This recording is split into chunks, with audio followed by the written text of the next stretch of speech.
We'll start with the music. Mm-hmm.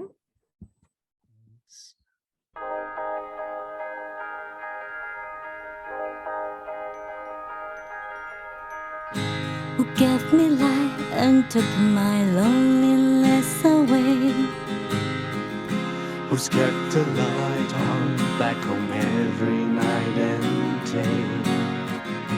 Who keeps you hopeful when the world blows you away?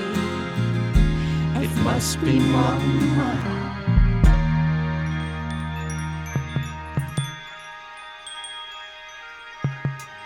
Guns and shots, who's there to care? Life or death, worthless warfare. Oh Mama, a better place we're working for, we pray. I have a mother, oh we all have moms, No more tears, no more fear. Oh no. Forgive me, Mom, if I were too foolish. Like a child so happy, I enjoy my time with Mama. Oh, we all have Mom. Oh, we all have Mom. Oh, we all have Mom. 世上只有妈妈好，有妈的孩子像个宝。Mom, I love you. 妈妈，我爱你。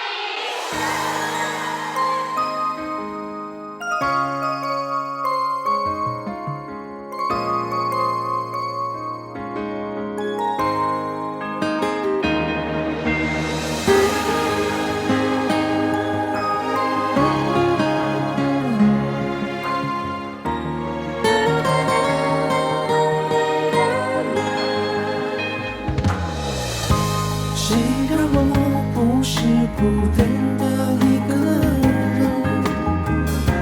谁从天亮一站回家的灯？谁在悲惨世界里还能天真？那一定是有妈妈的人。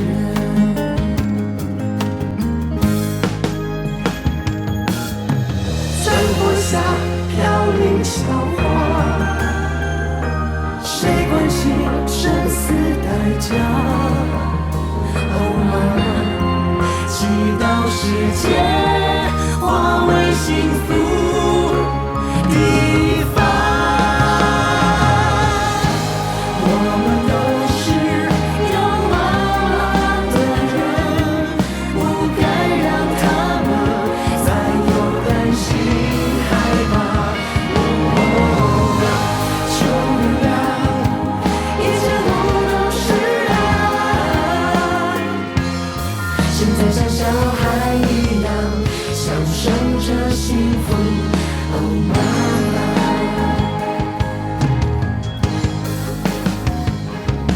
像小孩一样享受着幸福，哦妈妈。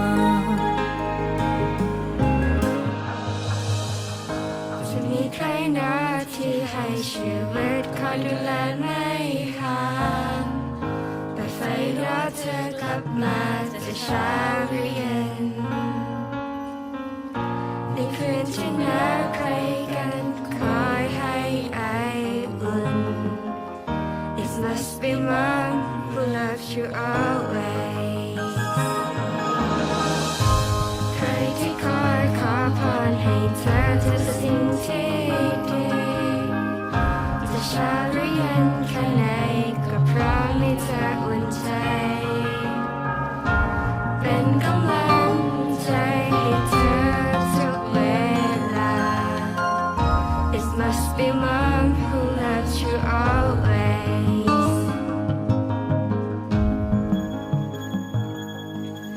ทุกเพียงใดกังวลเท่าไรกับเธอ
denganmu.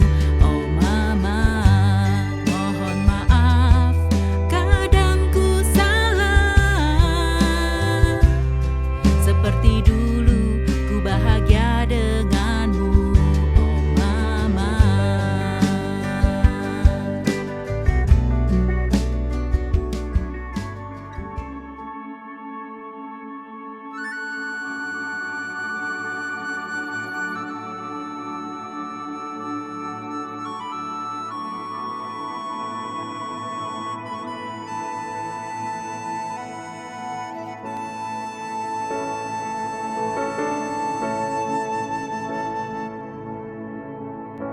Ai đã xóa nỗi cô đơn và cho con cuộc sống này? Ai giữ ánh đèn sáng soi chờ con về từng đêm ngày? Ai đã cho con hy vọng trước bao giông cuộc đời? Là mẹ hiền dấu yêu. Có ai nghe tiếng bom đạn rơi, chết hay sinh chiến tranh vô nghĩa? Ơi mẹ yêu, cùng nhau mình sẽ xây nơi bình yên cùng nguyên.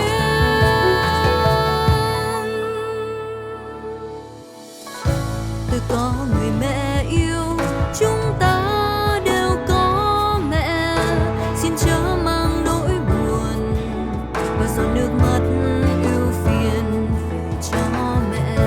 Mẹ hãy tha thứ nếu đứa con thơ quá ngu dại,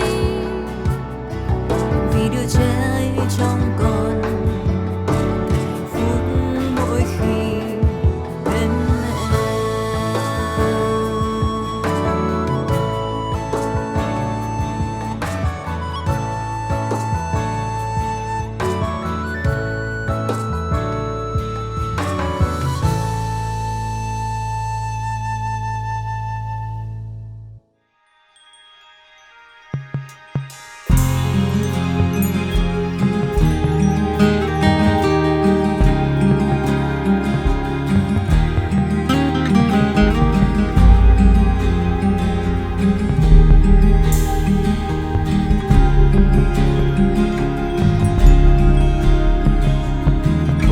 I have a mother, oh we all have mom.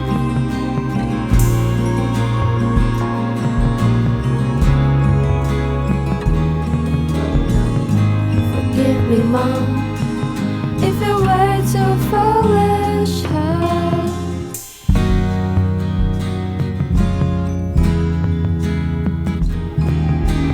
Mama, oh we all have mom. Oh we all have mom.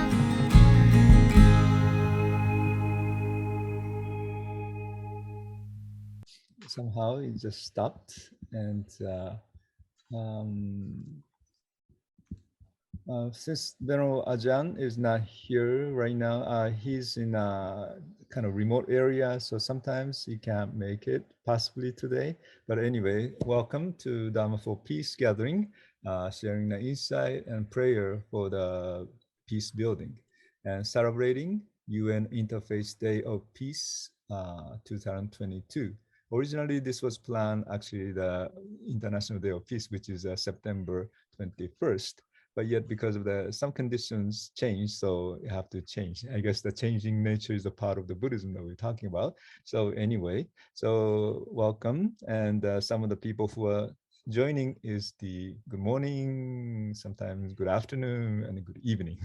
And so welcome to you all. And so we are very grateful for the Dharma friends are here today. And also, but this is not just specifically for Dharma people, but who love the peace and who think of the peace as a essential things. My name is Reverend Dr. T.K. Nakagaki. I'm the president and founder of the Heiwa Peace and Reconciliation Foundation of New York. And I would like to make you pay attention to, if you're watching this for the Facebook Live, you can also share the Facebook Live page with your Facebook. And also, if you're, and sometimes we're going to put bios today. We have many speakers. Their bio will be shown in either chat or there's the section that you can put some messages in Facebook Live too. So that's how we wanted to proceed this part. And so to begin with, maybe I will put up to the some music background of this. We all have moms is the one that you hear the music by the Dharma medicine music music actually. And that I thank you very much for the wonderful music. And here I'm going to put in the chat for the background. So we have a wonderful speaker I just wanted to share with you on the screen, first of all. And so you see the different people joining us from the different part of the world. And so this time I would like to invite the first speaker for today, Venerable Dhammapiya. He has to leave today, unfortunately, or yeah, everybody's traveling nowadays. And I'm supposed to be in New York, but I'm in Japan right now, actually, whether you can tell or not. So everybody's traveling. Okay, let me just share with I share Venerable Dhammapiya's bio in the okay, great. Thank you so much. in the chat room. Yes. Thank you so much. Start or? And probably, yeah, that we can go directly to Venerable Dhammapiya this time then. Okay, let me... Namo tassa bhagavato arahato samma sambuddhassa buddhang saranang gacchami dhammang saranang gacchami Sanghang saranang gacchami.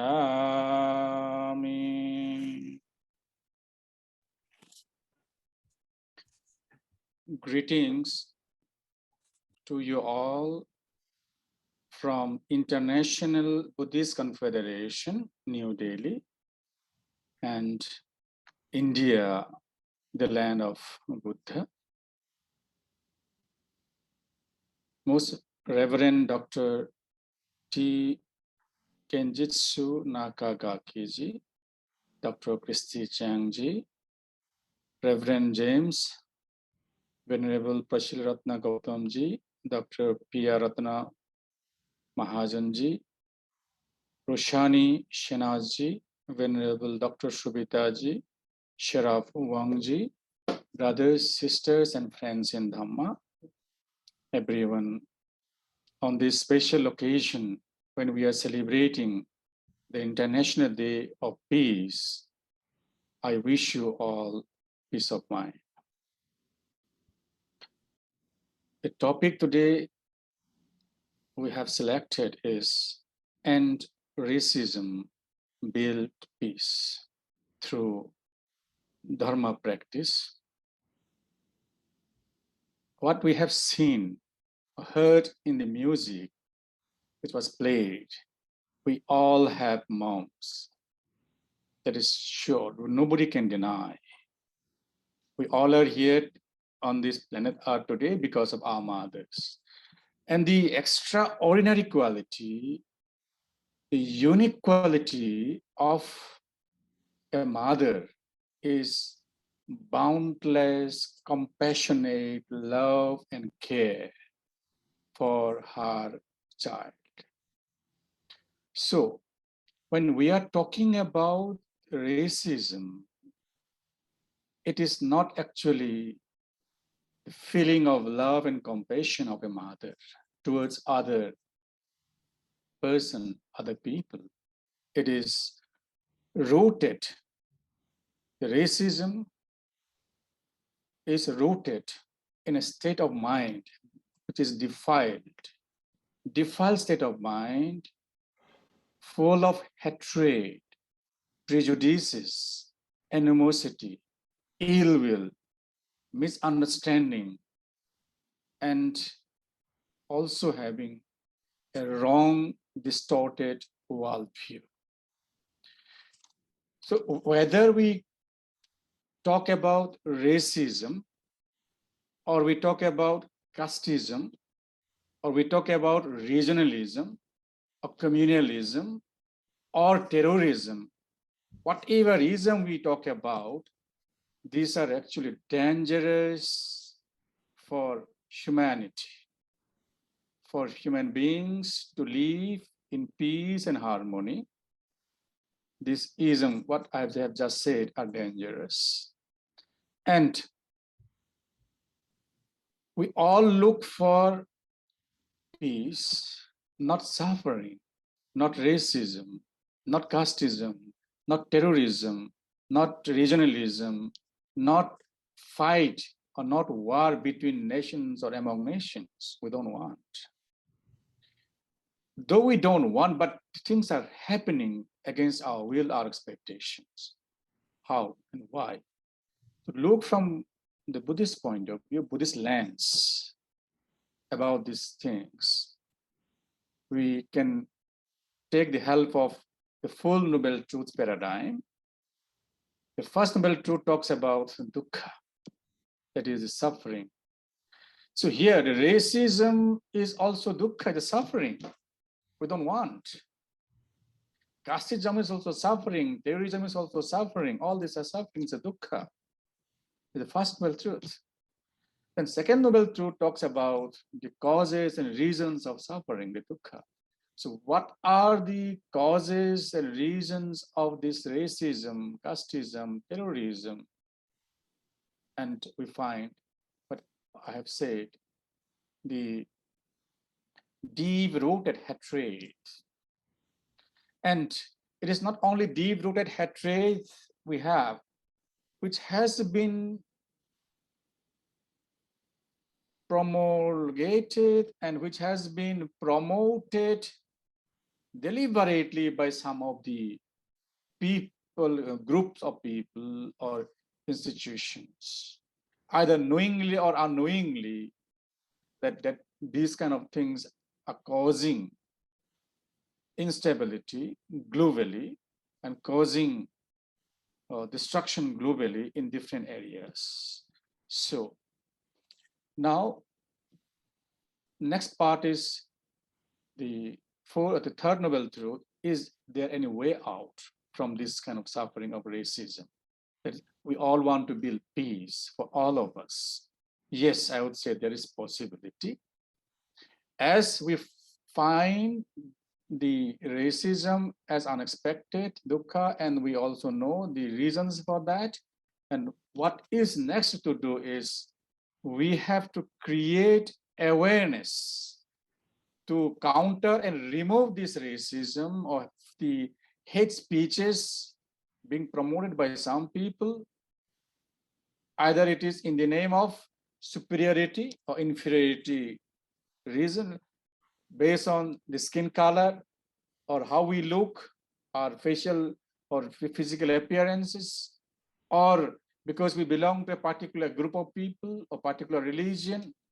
So these are the baseless reasons to promote or to have racism, casteism. Before the universal law or before the Dharma or Dhamma, we all are same. We all have only one planet Earth, one sun, one moon, one universal law. When we are suffering, we all suffer. Not because we are human, these Buddhists we suffer or Christians suffer. No, we all suffer. For example, now what is happening, the war between two countries, we all know, Ukraine and the other country. Whoever there in those countries, we all suffer. Not only in those countries, globally we are suffering for politically, economically, in many ways. So we are interrelated, interdependent, that we have to understand. This is universal Dharma, right? So Now, what is important is let us propagate, let us promote, let us educate the people, the masses, by collective effort and global initiative to educate more and more people on what I say is the universal dharma, that is the idea of one planet Earth, one world, one sun, one moon, and one humanity. We are one. We are not different. And have a universal worldview that whether we call ourselves Buddhists, Christians, Hindu, Muslims, or Jews, whatever, but we all are born in the same way. We live, we grow old, and we die. There's no exception for anybody. This is the ultimate truth. Ultimate truth. So why not we live in peace and harmony when we are living for such short period of time?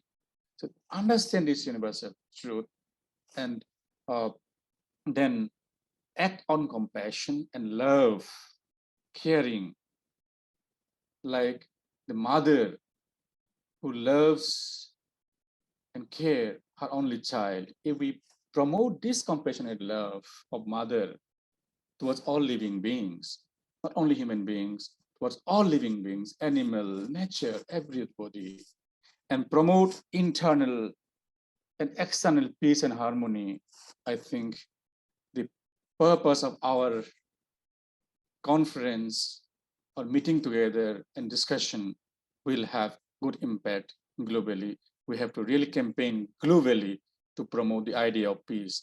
Peace and harmony, peace and stability are the foundations for well-being, for sustainable development, and for harmonious coexistence. That's what we have to do. Thank you so much, everyone. Now I have to rush to the airport. Thank you for giving me first chance. Thank as you first so speaker. much. Thank you so much. Yeah, I appreciate it very much. Safe travels. Yeah, so don't be late for the airplane. So let me go back to the Venerable Sobhita now, but then thank you again for Venerable Dr. Dhammapiya, the Secretary General of the International Buddhist Conference, IBC, based up on the New Delhi, India. So thank you so much. And Venerable Dr. Sobhita, the founder and principal of the International Buddhist Education Center. So will be the speaker next. Sorry. Thank you. Thank you, Reverend Dr. Nakagaki. Yeah, can I share the movie? Yes. Are you able to share? You have a co-host already, so you should be able to. I will, yeah. Okay, my Dhamma brother and sister. Today we are the celebrating the United Nations International Peace Day. Actually, it's in this September, the United Nations General Assembly's weekend stay. We are now the visitors to the New York City to participate the high-level meeting, high-level conference as a United Nations General Assembly with Dhammapiya from Nepal. Here, as soon as arrival in the New York City, first we went to the United Nations, the Church Center to praise for the world peace. And then we have so many the high-level meeting, the global compact, business forums, and other the private sector, the climate change, peace process, and the international human rights session. Many said we are the participated in the discuss so many the activity. Did you see? Yes. Yes, we can see. You can make it probably. Yeah. Now we can see. Yes, I will show the movie a few minutes, everybody. Okay. Yeah, airport.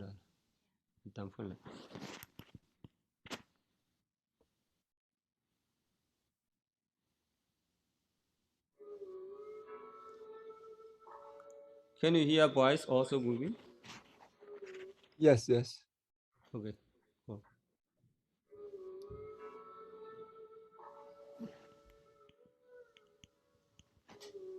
What is that?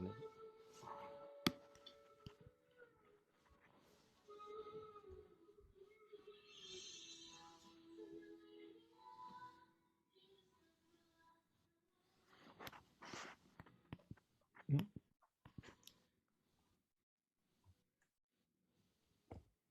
Can you hear voice also? No, it just stopped now. Only the screen I can see. We can see the screen. You're gonna talk. Maybe you're gonna explain it. What this one is? Yes. Okay.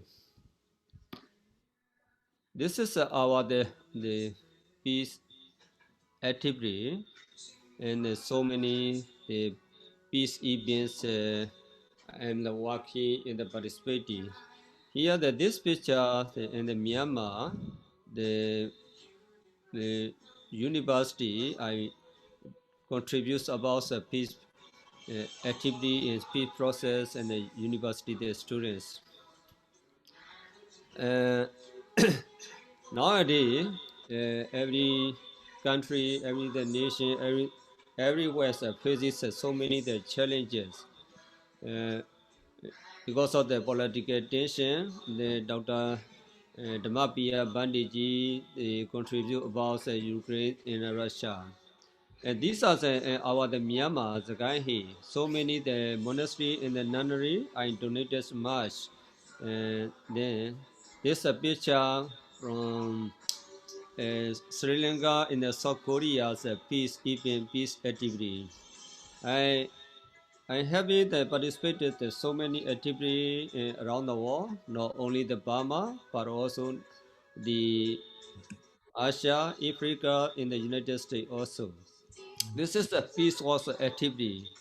Many the religious leader they participated at the South Korea, and then this movies they from the Sri Lanka. Sri Lanka governments are organized and is making the overbody summit. On behalf of the Netherlands, I participated at this summit 2017. So many the activity, and this is the Netherlands, the Dhamma peace activity. This pictures from the Spain. We will be the established Spain Lumini Buddha Buddhist Gardens Foundation. This is my the peace process in southern the Thailand. Uh, This is in the New York office. So many activity around the world I'm trying to the cooperation with.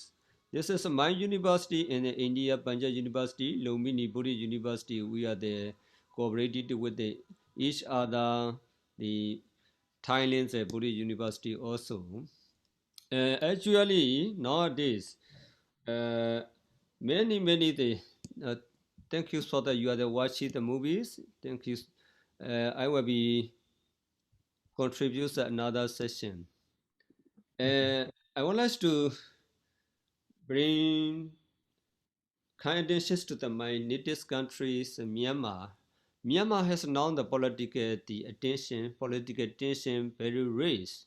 So that I'm trying to negotiate peace process in Myanmar. So I'm visited to the United States General Assembly, United Nations General Assembly to attend the high-level meeting, and I report to the Secretary General Antonio Guterres also. And our the Myanmar, which has recently experienced COVID-19 and the political uprising, leads to the crisis in the near future due to the global shock. The country has been peacefully living together amongst 135 ethnic nationalities as well as between four major religions followers of the Buddhism, Christianity, Islam and Hinduism. Although the Buddhist population account for the nearly the 90%. We tend to respect and celebrate all religions. And hence, Myanmar is the only one in the world with the designated official holidays for the four religions as Christmas, Eid, the Diwali, official holiday in the country. However, the fabric that's buying our the Myanmar society was a separate town during the last 18 months ago, so the confrontation between the political activists and the Myanmar military force. Since the military took power in the February 2021, and the subsequent attacks against the Buddhist orders when the so-called the activists and the anti-military coalition in the international community, which false accusations that the Buddhist monk side with the military reign. In our history, Buddhist monks always stood for the peace, justice, and democracy, since it first involvement in anti-colonial movements against the British rule in the early 20th century. Under the previous military government, in August 2007, the Saffron Revolution led by Buddhist monks, as the peace of the authorities represents give in a undeniable facts about the roles of the Buddhist monk in support of the human rights and democracy. However, we are now constantly addressed by the activists, exile and international supporters as we call for peace and reconciliation in Myanmar.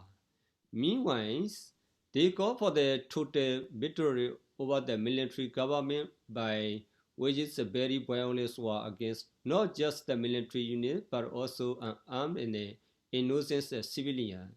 This instantly must be stopped. Please allow me to bring a subspace status that shows alarm all peace-loving people around the world. According to the IAPP survey, in Myanmar, many innocent peoples are denied and killed during the recent conflicts. Amongst 57 Buddhist monks has been killed in hundreds and thousands of their followers, and houses are targeted and burned by the terrorist organization in Myanmar. Both parties, not only the military but also the activists. Yeah? Therefore, I would like to make a special request for this 77th anniversary of United Nations General Assembly Peace Conference that all the political forces, including the Myanmar Army, assign the National Unity Government and ethnic organizations to stop the war and the violence in order to prevent the life of the innocent people from being destroyed. Yeah, this is a brief explanation about the Myanmar current situation. Today we are celebrating the International Days of Peace.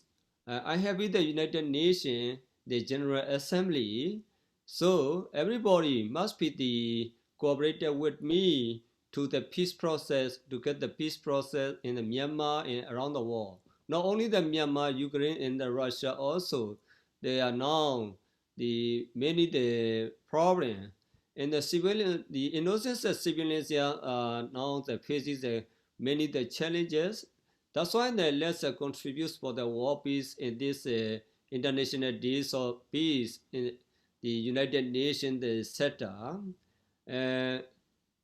Everybody, in the face of the violence, we shall praise peace. In the seas of the hatred, we shall heal with love. In the days of the darkness, we shall stay the course. In the cultures of the oppression, we shall nurture the freedom. In the heat of the despair, we shall keep hope. In the breeze of the cruelty, we shall preach compassion and the kindness. In the times of the discretion, we shall bind our values together for mutual prosperity.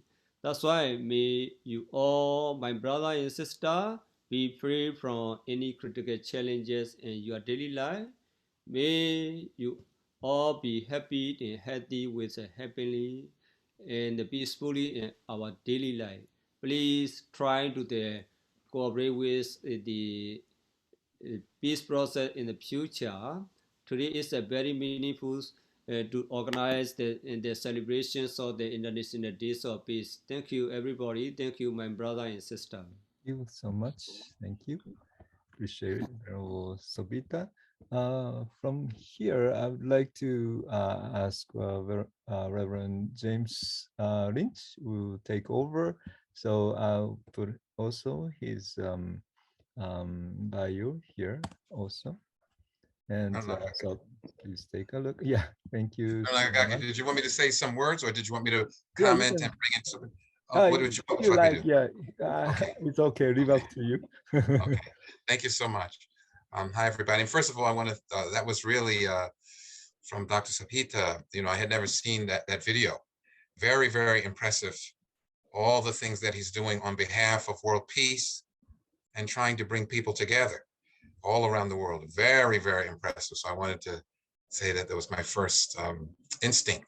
I had written some few words for this event. I'm sorry I was a little late. I was actually coming back from the airport, and yesterday I had a funeral, and I'm recovering from illness because I was supposed to meet Dr. Sobhita and Honorable Pia, but I was I couldn't. But I feel like it's Buddha's arrangement that we will meet very, very soon. So I wanted to say that at the beginning. And so these are my words of respect for today, the International Day of Peace. And I say good morning, afternoon, or evening, wherever you may be.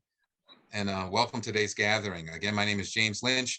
I'm actually the president here in New York City, where I'm located, of the Buddhist Council of New York. I'm a Risho Kosakai practitioner. And I'm also an officer of the Hayward Peace and Reconciliation Foundation of New York.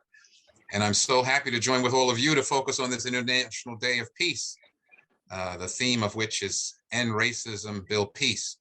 I want to thank Venerable Nakagaki and the organizers here who are gathered us together today for their willingness to share their compassion and love of the Dharma with all of us in these extremely difficult times. As we heard from Dr. Sobhita, it's stuck in my mind the whole serious challenge of what's happening in Myanmar, and he's stepping out there and putting himself out there at risk to help others. And so this year's International Day of Peace 2022, I want to say thanks to everybody and to, of course, the Buddha, and have gratitude for making it through this challenging time. Indeed, the theme of End Racism, Build Peace, which is a UN theme, I truly believe builds on a theme that we've been using in the Buddhist Council of New York, which was inspired by Thich Nhat Hanh of No Mud, No Lotus, and has a deep significance. Indeed, when we think of the lotus flower, and in the context of racism, we can see three mysterious powers of the lotus, which refer directly to us sharing the Dharma during these challenging times and how it applies to ending racism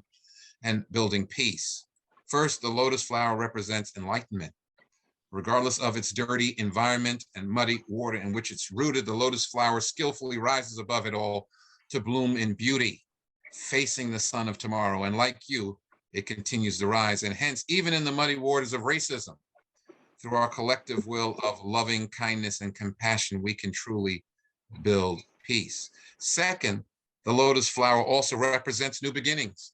The flower emerges in the morning, only to faithfully close up at night and then disappears back into the water. And yet in the morning, a new blossom reemerges and continues the cycle. And our gathering today, we're like that lotus, and that cycle are emerging to face the day, the new day. With our efforts here today, we make a new beginning to end racism and build peace, mindful that it isn't a one-day activity or even a year activity, but a lifetime activity that brings our minds joy and equality for the benefit of all. And finally for today, thirdly, the lotus flower sheds its seeds and blossoms at the same time. For Buddhists, the lotus represents the principle of the simultaneous nature of cause and effect, whereby every action or thought is believed to cause an effect that can be experienced either now or in the future, and reveals the power of every single encounter. So even though we may be few, or in some, I don't know how many people are watching on Facebook, nothing is meaningless. And that when we take action for the good, as the Buddha says, planting good seeds, We're all part of the great life force of the universe. And that indeed by you and your great compassion for others and by coming here today are changing our world for the better. And for finally, I'd like to add the idea that we must be courageous, sort of what listening to Dr. Sobhita saying. We must be courageous in the sight of the challenges we face to end racism and build peace, knowing that no outcome comes in isolation, that only when we act kindly and compassionately, lovingly, determinedly together can we end racism and build peace. So today, this evening, this morning, this afternoon, this International Day of Peace and this event are tied to these key elements of the Lotus in mind. One, again, that regardless of the challenges that confront us, we shall rise above them with beauty and joy and hope. And that this day today, this precious moment represents a new beginning, and that through our actions right now determine our future. And three, that the wonderful causes we create today immediately begin to change our world into a land of tranquil light. And most importantly, that if we are faithful to the Buddhist path and the Buddha, and release our small egos to the best of our abilities, that the Buddha shall always, always be here to guide our footsteps and our path. Finally, I want to say, as we remember, our worldly mud of desire and racism and confusion can be turned around and transformed by our hands into love and renewal for all. I know that based upon the Buddhist teachings and Dharma, the Buddha said, if you see me, you see the teachings. And if you see the teachings, you see me. And as we hear the speakers this evening, this morning, this afternoon, we are hearing the Buddha's teachings. And so hence we are seeing the Buddha. And yes, we are making a difference. Indeed, everywhere I go in the world, people are asking for our sincere help and support. They want your kindness, your insight, your love, your skill in healing the world in order to move forward. And as the Buddha, I want to finish with the Buddha's words. And he said, towards the end of his life, let us make ourselves the light and the Dharma the light, the truth the light. And indeed, listening to the Buddha's sacred directive, let that light from us be a hopeful light for others. And finally, let us pray that the Buddha, whom we devoutly revere, the Buddhas, Bodhisattvas, and countless heavenly beings who are omnipresent in the 10 directions, will watch over our peaceful steps today in whatever way they can and extend their hands of compassion and guidance and beckon forth peace in our local areas, in our countries like Myanmar, in India, in the United States, in Europe, in Asia, in the world. We also pray that the world of all living beings will find peace. Nam Myoho Renge Kyo, James Lynch, current president of Buddhist Council of New York, and officer of the Hayward Peace and Reconciliation Foundation. I have respectfully offered these words of hope with all of you. Thank you so much. Yeah, thank you, James. All right. So you introduce this is speakers, and then so we'll put it bio anyway. Well, yes. Thank you for everything, rushing everything, and yeah, I'm very grateful for you to be able to do that much of the things, and I appreciate so much. So, do you want me to introduce the next speaker? I think on my list, I don't know if we've changed it, right? Oh, I'll be me. I'll be you. Okay. Earl Nakagaki. Everyone knows him, so we can. So anyway, there's no much of a thing. I'm just put my bio to the everyone, so in case you need. I introduced myself a little bit at the beginning anyway, so that probably is sufficient.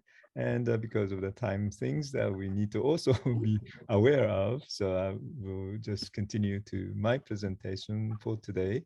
And then I just wanted to begin with a little prayer for the peace, and which is probably in Buddhism, I think 3 treasures is always the central. And then if we are realizing the 3 treasures deeply and the meaning, the significance of it, then that would be the most important things. So please join me in meditation.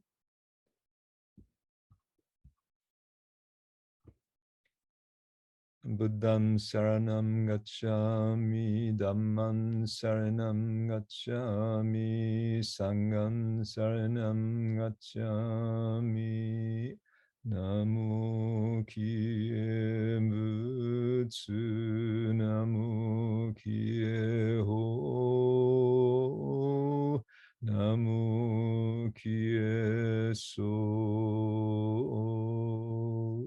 I take refuge in the Buddha, I take refuge in the Dharma, I take refuge in the Sangha. So first of all, again, thank you for this opportunity to share the Dharma and then experience the peace with all of us together, and especially talking about is this difficult times. And I'm very grateful to hear all those wonderful speakers, previous speakers, and so. And this time, I'd like to just talk about just mainly two things. What it could be the important parts of the things that I wanted to share from my experience and my traditions. And so two things is, one is actually the third vow of Amitabha, Buddha Amita, of the 48 vows, which is my tradition as a very important Amitabha. And then second one is a symbol of racism. We're talking about end of racism, but some of the symbol of the racism is actually swastika, which is a Buddhist symbol too. So the symbol of racism in a Western world that we need to aware. And so those two things simply I wanted to share today. And so first of all, this human realms, of course, we have so many creation of the discrimination based upon the colors of the skin. And the third vow basically says this way.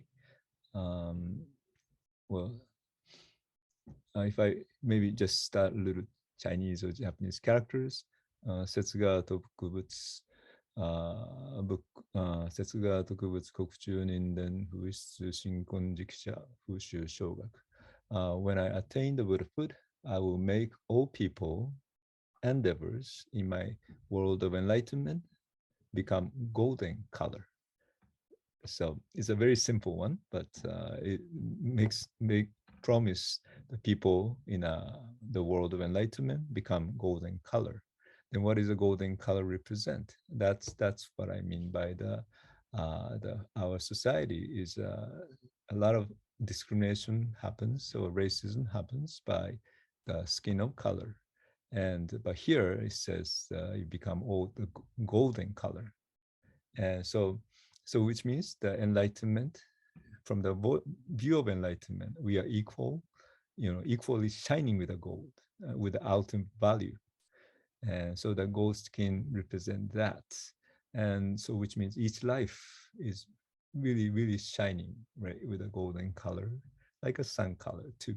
And treat it so that we should treat equally to everyone without the discrimination. And actually the peace in Japanese, the words heiwa, the first words hei means actually equality. And so, and then treat all lives without discrimination and towards especially the people you love and you hate together equally. And that has been probably very difficult. Whether you like them or not, yeah, each life has precious value and then potential to be enlightened when the conditions are fulfilled. So this is something I want to be realized. And so in my background, that's why this is a golden Buddha with the golden skin. And so that represent the part of the stopping the racism and realize how all the lives are shining and important. And then what we need to cultivate that wisdom and compassion as well. And the second point that I'd like to make is talk about swastika symbol, which has been treated wrongly by the Western world ever since the World War II, when the Hitler politically used his, he called it Hakenkreuz, hooked cross, as a kind of similar shape, but a different meaning and history. We all know that Holocaust is resulted by Hitler's racist policy towards the Jews, Romans, prison of war, homosexuality, and so forth. And Hitler's symbol, Hakenkreuz, was considered the hate symbol, evil symbol, and racist symbol. So it means, also our sacred swastika, or wan, or man, or manji, has been seen with a biased view. So we need to be aware of those things, I believe, because we're talking about this particular theme, end of the racism and build peace.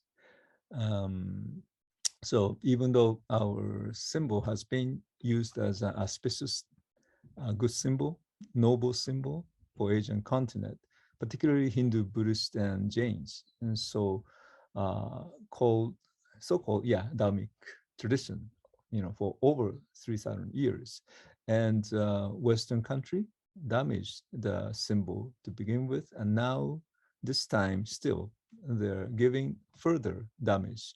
I wanted to share some newspaper and so forth later on, but maybe not this time, but may not have time. So my point of presentation to me is as a Buddhist, we need to be aware. We're talking about awareness. So what's going on in the world, not just the East, but also Western country. So many parts of that particular symbol has been mistreated in a way.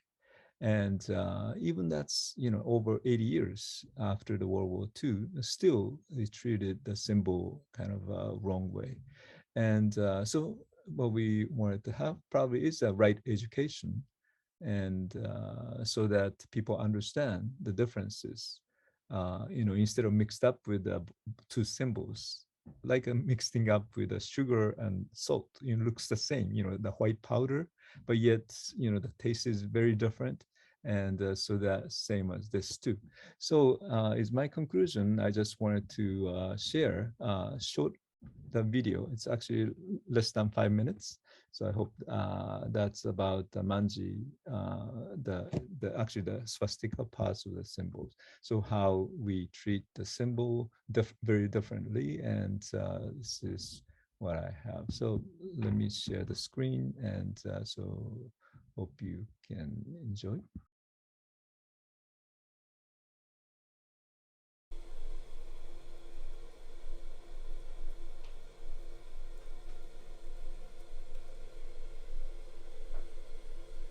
My name is Toshikazu Kenjitsu Nakagaki, so people call me TK as a initial part. And I myself was born in Japan, in Osaka, and I came to the United States in 1985. So actually I live here about 35 years in this country, United States.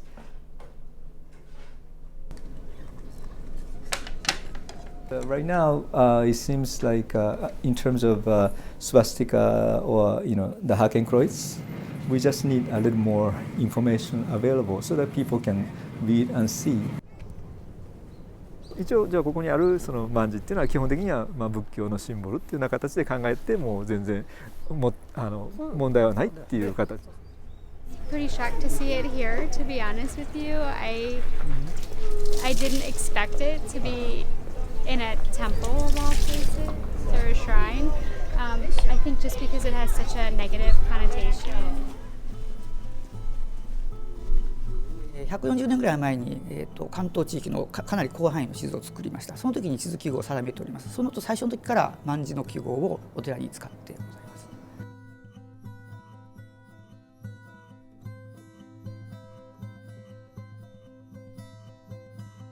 アメリカ人は何をもって自分をアメリカ人として見るか、日本人は何をもって日本人として見るかってところに考えるときに、日本人で結局まだ悲しいところ血なんですよね。でもアメリカ人って結局例えば朝とかに旗に忠誠を誓うとかそういうのあるんですよね。だから旗が持つ意味って多分シンボルが持つ意味多分かなり日本人とは違う感覚を持ってるから。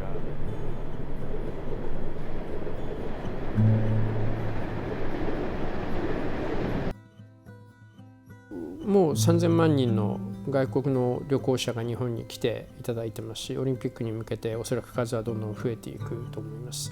で、だんだんこの曼荼の記号って何なのって思う方は増えてくるんだと思うんですね。で、その時にこういう背景がある、こういう歴史的な背景があるということを、やはりきちんと理解をしてもらうというのは大事だと思いますが。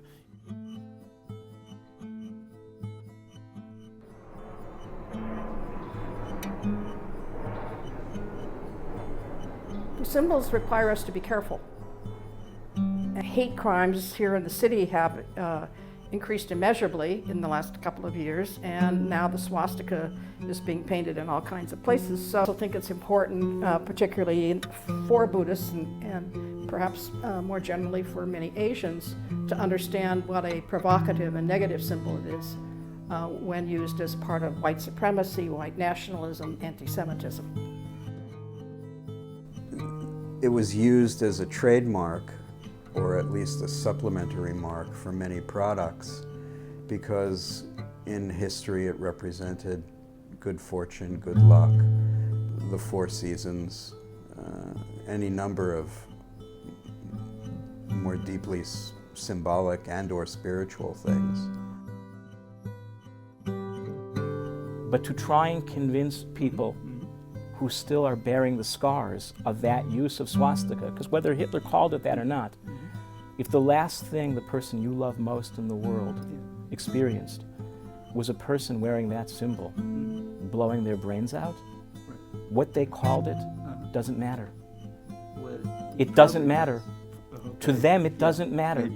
And that, no, there's no maybe. That's the problem here. If in the end, historical reconstruction, 漫字を通してじゃあもう少しそこにダイアログが生まれていく、だから対話が生まれていくっていうのが一番私としては大切なことで、その平和っていうのを私はずっと考えてきてるから、平和のシンボルっていうことはやっぱりどういうふうに相手を理解するか、お互いを理解していくかっていうのがすごく大切になってくると思うんで、だからそのシンボルをね、蘇らすことっていうのはある意味で人類の歴史をちゃんと蘇らさせてもらうことにもなるし、ヘイトクライムもどうやってできてるかもよくわかると思うんですよね。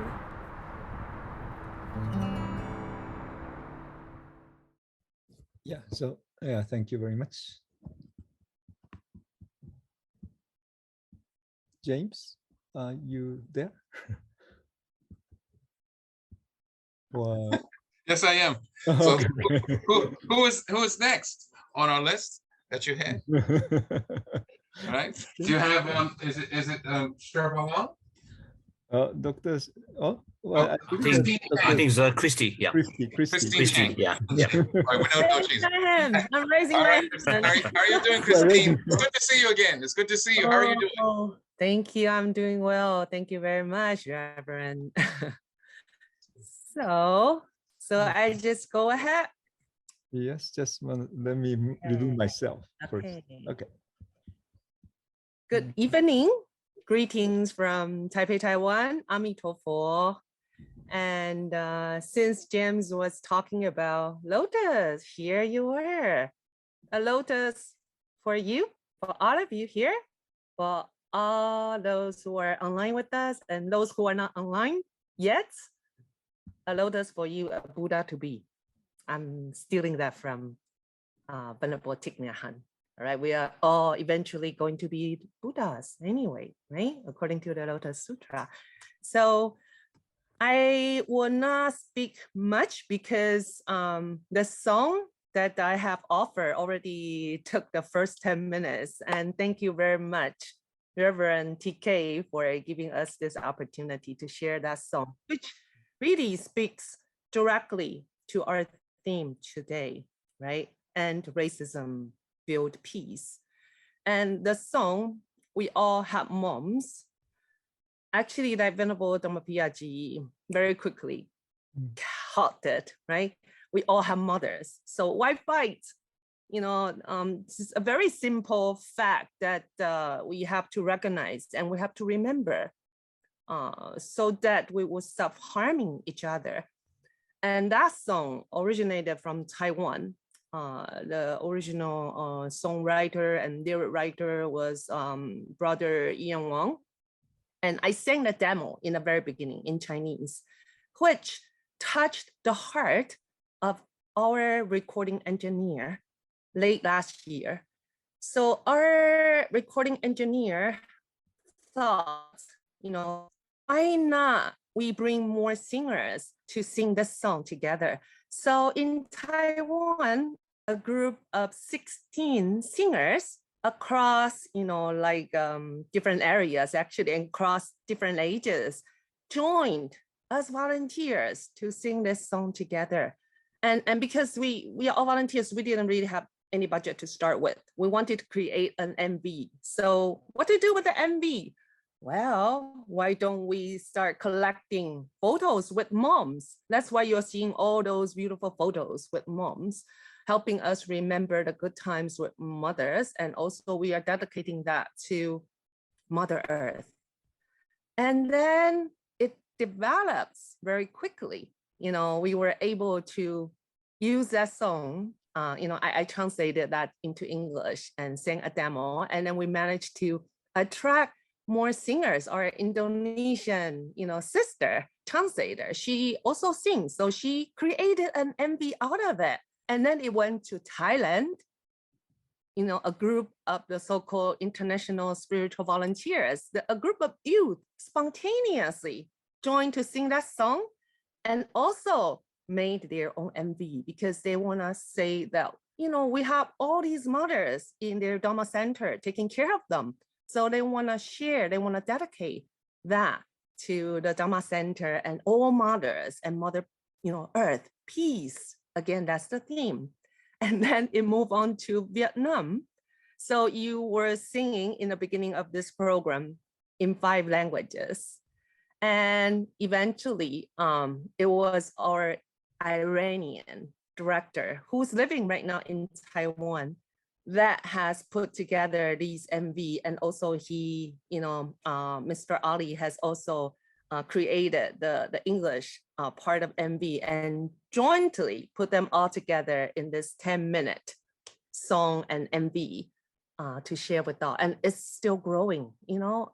We have, for example, I think Reno Ice, our Japanese sister in New York, she earlier, you know, she's getting very busy, but earlier she was really hoping to also sing a Japanese version of it. And we also have an Indian sister who wanna sing the Indian version. And the translation of lyrics have already got like over 20 languages so far. What we are doing is a grassroots movement. You know, I think, you know, also due to Dr. Sobhita Bandey's wonderful efforts in the high level, like connection in the UN is wonderful. And yet, I mean, you know, every one of us as individuals, we can do, you know, within our capacity, within our reach, we just do whatever we can, you know, because for the past 20 years, actually, my career has been in international educational exchange, and I do my international Buddhist volunteership. But then because of COVID, everything stopped, right? We stopped flying. And so I started singing, okay? But very soon I'm gonna, you know, be flying again. So everyone is on the move, and yet our hearts are connected in our remembering the fact that we all have moms that support each other, that would go beyond racism, bring us beyond racism, what colors we are in. We have mothers, all beings have mothers, and we should try to support and protect each other. Thank you. That's my short comment after the song. And if you're interested in the song, I will share the link. Thank you, Dr. Chang. That's wonderful. Thank you. You mentioned lotus flower. So actually your gift was like coming out of the mud, telling how important our mothers are. Protection, right? Yes. Very important. Yes. Going back to what Dr. Dhammapiya said, right? So important. So next we have now I think it's Sherab Wong. Am I correct? All right. We haven't changed that much. So it's good to see Sherab Wong. As always, he has very kind and gracious and beautiful words to share with us. Can everybody see this PowerPoint? Yeah, hi. Thank you, James, for your... We cannot see you. You have to turn video on. Please. Okay, can you see me now? Yeah. Thank you, James. Okay, today we are celebrating this, what they call End Racism Build Peace, International Day of Peace. So first of all, I'd like to express my thankfulness to all of you who joined us here, dear Dharma teachers and dear Dharma brother and sister from all over the world. I think Christie said very beautiful and touching words that we all have mothers. And for me also, I think not only we all have mothers, but all sentient beings are our mothers. Hence, we call in Buddhism all mother-centered beings. So today I would like to share with you, in order to end racism and build peace, we need to have two kinds of qualities actually. We need to be prayerful and as well as playful. Yeah. So what is prayerfulness? Prayerfulness, according to me, is an intimate conversation between us with our higher self, our higher power, our source, or God or goddesses or universe, or for Buddhists, the Buddhas and the Bodhisattvas. So we become one and we become in union with our source of power, compassion, and loving kindness. And secondly, to be prayerful is to express our heart's yearning and that we wish to become one with the source, the place where we come from. And also the prayerfulness is also a way of life that reflects a posture of surrender, humility, compassion, trust, and deep let go. And what are the benefits if we become prayerful? First, we have you can become courageous, and as Maya Angelou say, courage is the most important of all the virtues, because without courage, you can't practice any other virtues consistently. You can practice any virtue erratically, but nothing consistently without courage. So courage is very, very important here. So if we want to be courageous, we need to be prayerful first. And secondly, we can become compassionate if we become prayerful. And as the Dalai Lama says, my religion is loving kindness and compassion. And if you want others to be happy, practice compassion. If you want yourself to be happy, also practice compassion. So compassion is the second quality that we can have if we become prayerful. And thirdly, we become a complete human being if we are prayerful. We become holistic, we become integral. And like Sadhguru, the famous Hindu guru, say, a complete human being is in equilibrium between the masculine and the feminine, the yin and the yang. Okay, so these are the three benefits for us by being more prayerful in our life. And secondly, we need to be playful as well. Prayerful is one thing, and to be playful is another second quality that we need to have. So what is playfulness? Playfulness is a quality of being lighthearted or full of fun, not that serious. As a sage says, seriousness is a disease actually. So we need not be so rigid and so serious, even in our Dharma practice, even in our work of saving the world, healing the world, or helping others. Yeah. And secondly, an openness. Playfulness is an openness to being a fool. We can laugh at ourselves, which is a combination of not worrying about competence, not being self-important, and not taking norms as a sacred, and finding ambiguity and uncertainty a source of wisdom and delight. And thirdly, playfulness gives meaning to our activity, includes uncertainty, but in this case, the uncertainty is an openness to surprise, healing, curiosity, wonder, or even miracles. And nextly, what are the benefits of being playful? If you can be playful, and then we have the quality of being lighthearted and full of fun, and we can promote our creativity or enhance our creativity by being playful. As Mary-Lo Cook said, creativity is inventing, experimenting, growing, taking risks, breaking rules, making mistakes, and having fun. So these are the first benefits that we can gain by being more playful. And secondly, we can become more carefree. And carefreeness means free from anxiety, free from problems, and responsibility, self-imposed responsibility. The more carefree you are, the better your Dharma practice, said Songye Rinpoche. And thirdly, but not lastly, cheerful. We can become more cheerful by being more playful.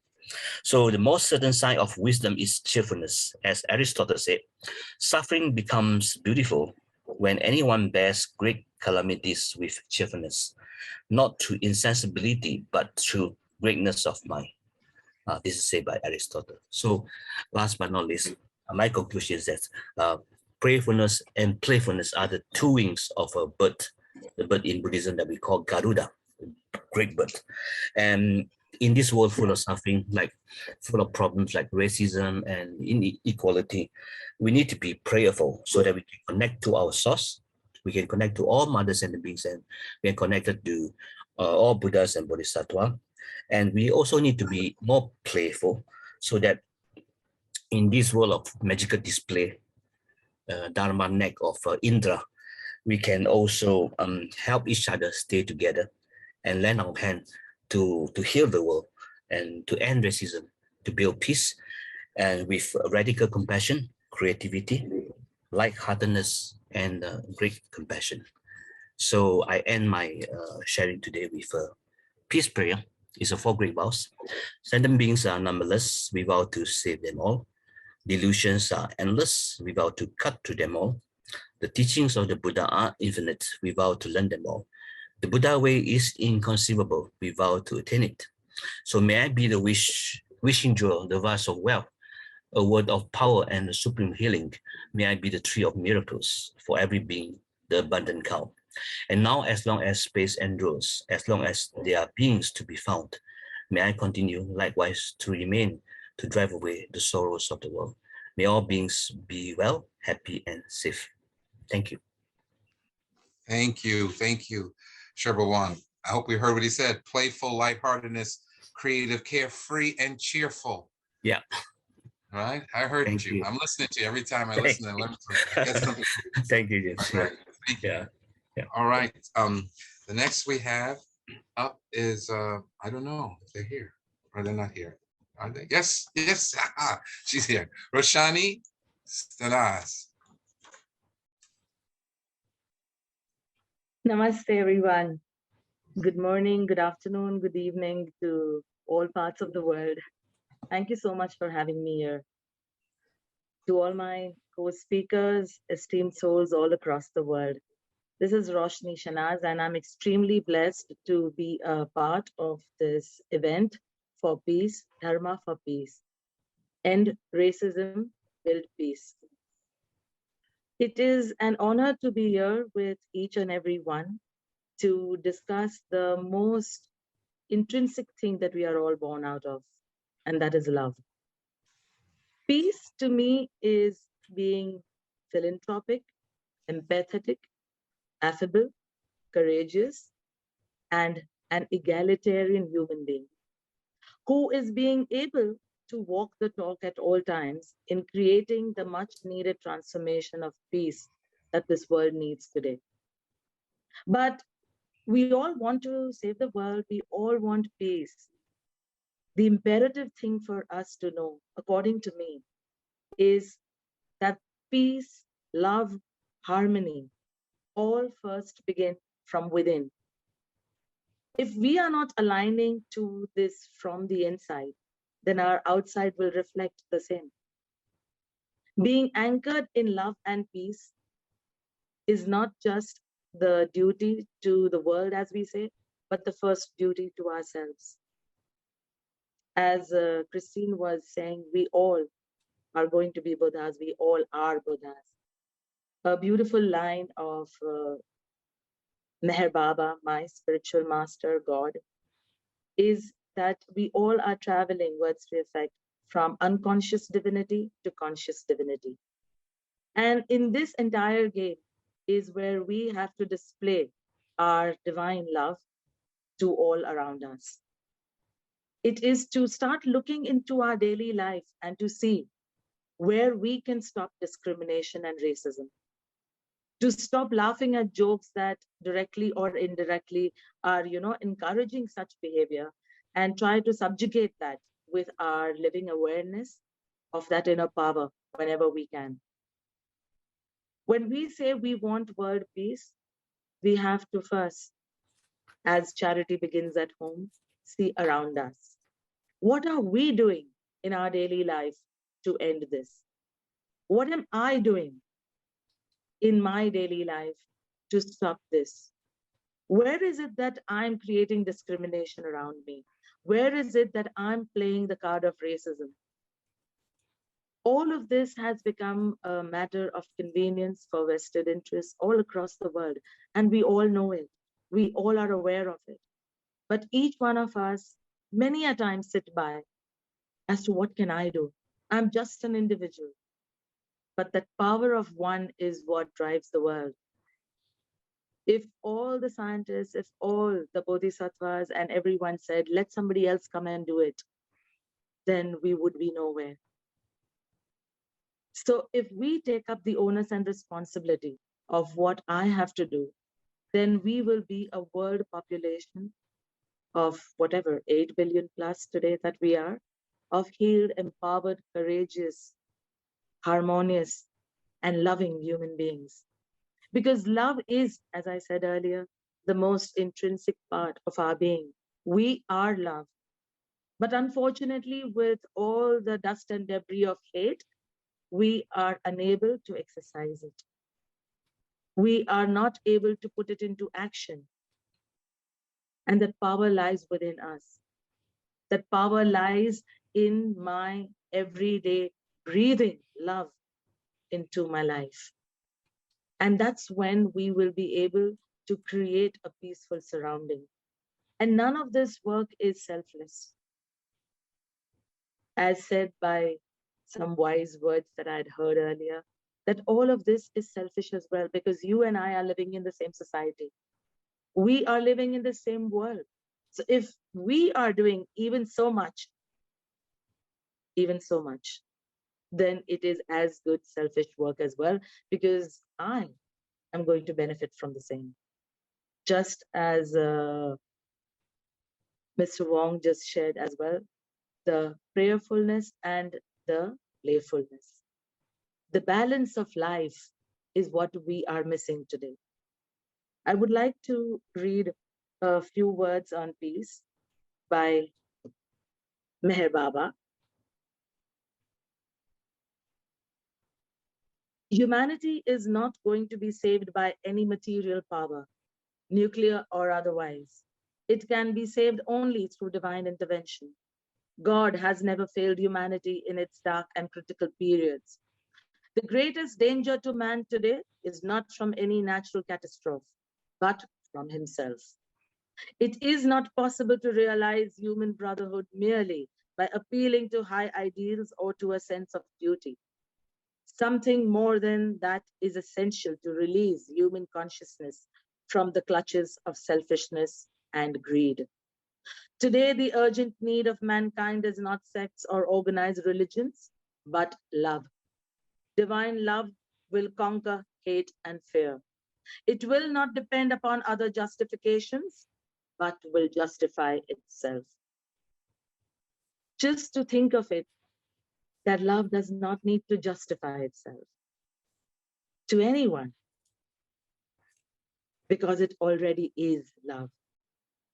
With that, I would like to say a short prayer, which is called the Repentance Prayer by Avtar Meher Baba. And why this prayer is important today, I felt in this talk, is that the entire cycle of hate is due to unforgiveness. We are unable to let go, again, a part of what Mr. Wong just said in his lovely presentation. We are unable to let go of things, of people, of situations. And this hate cycle is a huge mountain of unforgiveness. And therefore, seeking forgiveness for ourselves, we'll be able to seek forgiveness for our entire humanhood, which includes the brotherhood and sisterhood of all of us. The prayer goes, we repent, O God, most merciful, for all our sins, for every thought that was false or unjust or unclean, for every word spoken that ought not to have been spoken, for every deed done that ought not to have been done. We repent for every deed and word and thought inspired by selfishness, and for every deed and word and thought inspired by hatred. We repent most specially for every lustful thought and every lustful action, for every lie, for all hypocrisy, for every promise given but not fulfilled, and for all slander and backbiting. We repent most specially for every action that has brought ruin to others, for every word and deed that has given others pain, and for every wish that pain should befall others. In your unbounded mercy, we ask you to forgive us, O God, for all these sins committed by us, and to forgive us for our constant failures to think and speak and act according to your will. And I would like to end with a beautiful mantra, which in Sanskrit means, may all beings everywhere be happy and free. You may close your eyes and just be there. We will chant it for 3 times. The mantra goes as, Loka samasta sukhino bhavantu. Please close your eyes and let us be in this intent that may I be the instrument of love and peace in everything that I think, speak, and do, and share this joy, this happiness, this peace unto others as well.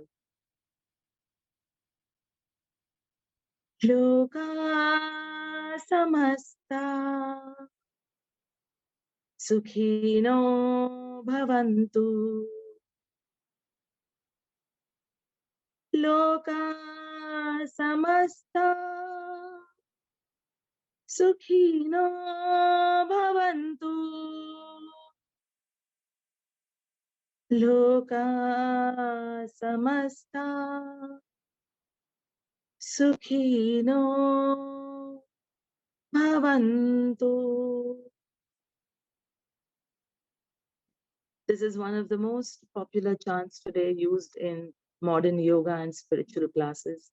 And certainly, it can be a sentiment that we can follow through our thoughts, words, and deeds, making it our living reality. And whether it's racism, terrorism, or any such, we can end all these isms of life that are destroying the fabric of our existence. When we truly work through living through the essence of that one power, and the biggest ism that is gifted to us, that is humanism. So lots of love, blessings, and wisdom, and harmony, and oneness to the world. And may each of us experience this day of peace every day in our life. So be it. Thank you so much for having me. Namaste to all, which means the God within me bows down to the God within you. The power and potential within me bows down to the power and potential within you. The consciousness within me bows down to the consciousness within you. Thank you so much. Jai Baba. That was beautiful. Thank you so much. Love, right? Buddha is one of the 4 immeasurable minds. Loving kindness. That's what made me think of too.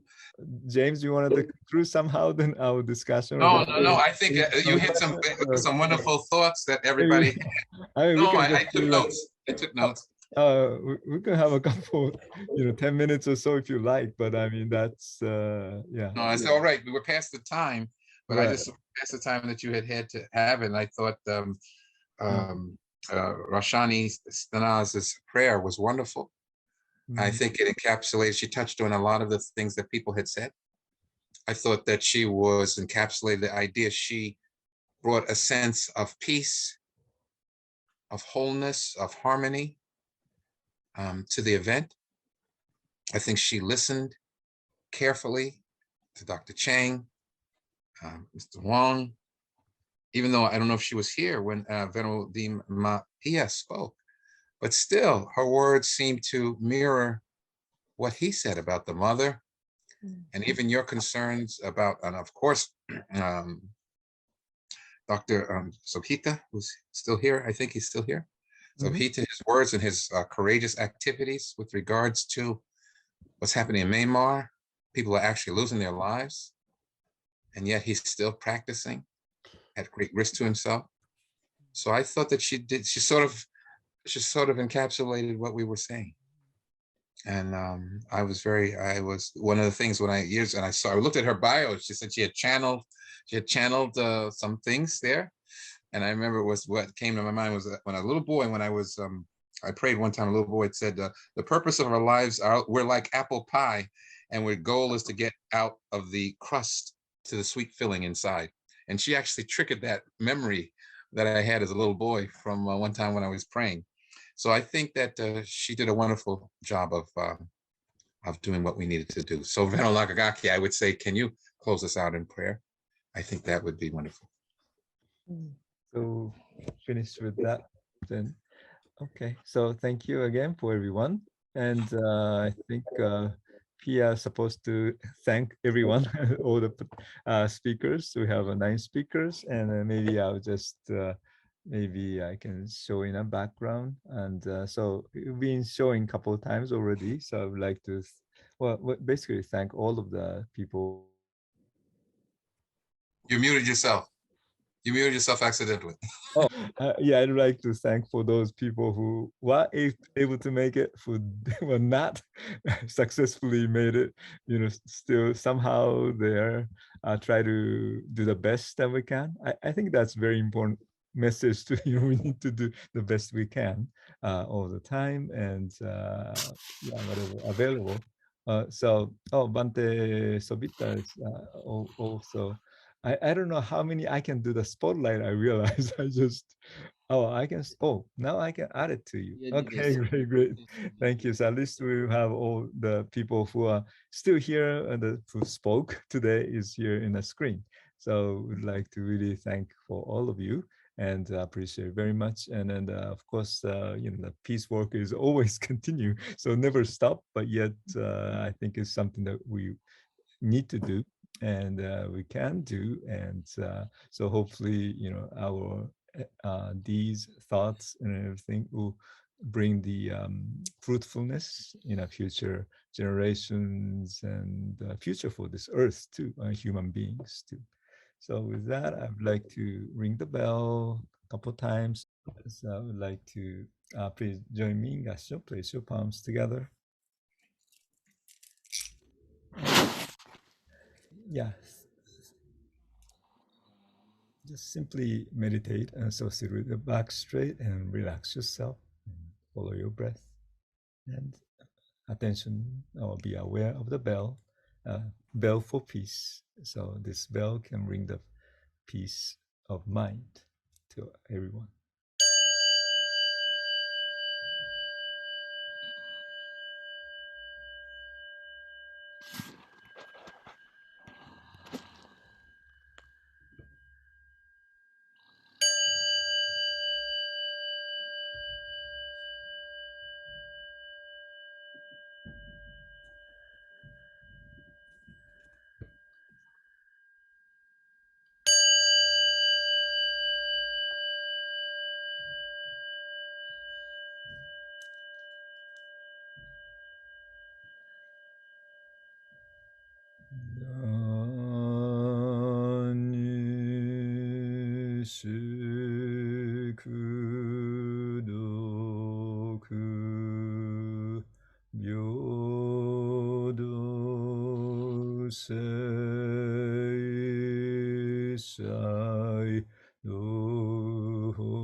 May all living beings be happy, well, and peaceful. May we all be free from suffering. May we all be free from pain. May we all be free from attachment, from greed, anger, and ignorance. May we all attain ultimate happiness and peace of enlightenment through the guidance of Buddha's wisdom and compassion. Nama. Peace to you all, and thank you very much.